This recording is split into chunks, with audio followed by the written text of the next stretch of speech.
श्री परमात्मने नमः। श्री अष्टावक्र महागीता 18वां प्रकरण सूत्र 75। यदि जड़ बुद्धि मनुष्य निरोधादि कर्मों को छोड़ता भी है तो वह तत्क्षण मनोरथों और प्रलापों को पूरा करने में प्रवृत्त हो जाता है। मनुष्य के समस्त कर्म, व्यवहार एवं आचरण चित्त की वृत्तियों का प्रक्षेपण मात्र है। जैसी चित्त की वृत्तियाँ होंगी, जैसा उसका मन होगा, वैसा ही उसके कर्म एवं आचरण होंगे। आचरण एवं कर्म बदलने से मन नहीं बदलता। पतंजलि कहते हैं कि चित्त की वृत्तियों का निरोध ही योग है, किंतु अष्टावक्र कहते हैं कि इस निरोध के लिए जो कर्म किए जाते हैं उनसे चित्त का निरोध नहीं होता, बल्कि वे कर्म भी चित्त की चंचलता को और बढ़ा देते हैं, क्योंकि प्रयत्नों से किए गए निरोध आदि कर्मों के पीछे वासनाएं, अपेक्षाएं, कामनाएं आदि जुड़ी रहती हैं। फिर निरोध कैसे होगा? इसलिए चित्त के निरोध के लिए किए गए सभी कर्मों का एवं आचरण का त्याग करना चाहिए। कर्म मात्र वासना से प्रेरित होते हैं, इसलिए ये भी बंधन बन जाते हैं जिससे ज्ञान नहीं हो सकता। अष्टावक्र का सारा उपदेश यही है कि जो कुछ प्राप्त होगा वह बोध से ही होगा, कर्म से नहीं, क्योंकि कर्म में अहंकार, वासना, फलाकांक्षा होगी, जिससे चित्त का निरोध नहीं हो सकता। इसलिए समस्त निरोध कर्म जैसे ध्यान और समाधि को भी छोड़ देना चाहिए, तभी उपलब्धि होगी। किंतु यदि कोई मूढ़ या जड़ बुद्धि मनुष्य इन कर्मों को छोड़ता भी है तो भी उसके भीतर मनोरथ होते हैं, आकांक्षाएं, वासनाएं होती हैं, अहंकार होता है, जिनको पूरा करने में वह प्रवृत्त हो जाता है, जिससे वह आत्मज्ञान से वंचित ही रहता है। इसका सार यही है कि चित्त की पूर्ण शांत अवस्था में ही आत्मज्ञान संभव है। निरोध आदि कर्मों को करने या उन्हें उद्देश्य पूर्ति हेतु त्यागने से नहीं होता। आचरण एवं कर्मों को करना या छोड़ना महत्वपूर्ण नहीं है, महत्वपूर्ण है मूढ़ता छोड़ना, अज्ञान अथवा भ्रांति को छोड़ना। सूत्र 76।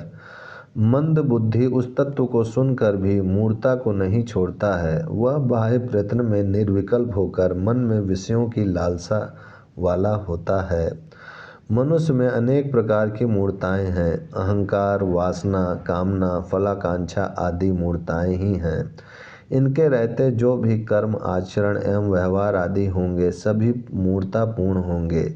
जनक निर्मल चित्त वाले होने से ही अष्टावक्र का आत्मज्ञान का उपदेश सुनकर ही उपलब्ध हो गए, किंतु जो मंद बुद्धि वाले हैं वे ऐसा तत्वज्ञान सुनकर भी भीतर अहंकार, कामना, वासना, इच्छाएं आदि को नहीं छोड़ते, जिससे वे आत्मज्ञान से वंचित ही रहते हैं।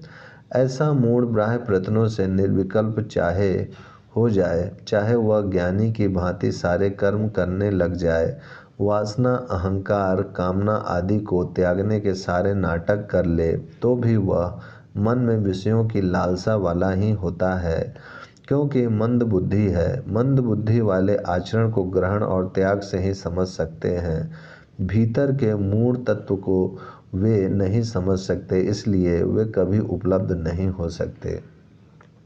सूत्र 77। ज्ञान से नष्ट हुआ है कर्म जिसका, ऐसा ज्ञानी लोक दृष्टि में कर्म करने वाला भी है, लेकिन वह न कुछ करने का अवसर पाता है न कहने का ही। कर्म तो ज्ञानी भी करता है, वह अज्ञानी भी, किंतु दोनों के कर्मों में बाह्य अंतर न होते हुए भी भीतर बड़ा अंतर होता है।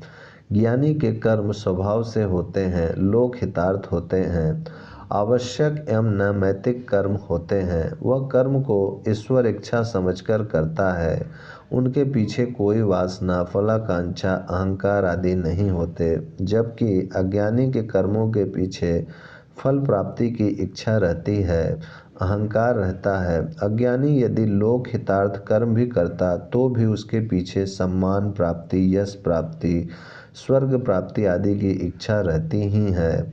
अज्ञानी ऐसे कर्मों का अवसर ढूंढता रहता है कि कहीं उसे सेवा करने का अवसर मिल जाए, तो उसके लिए स्वर्ग के द्वार खुल जाएं।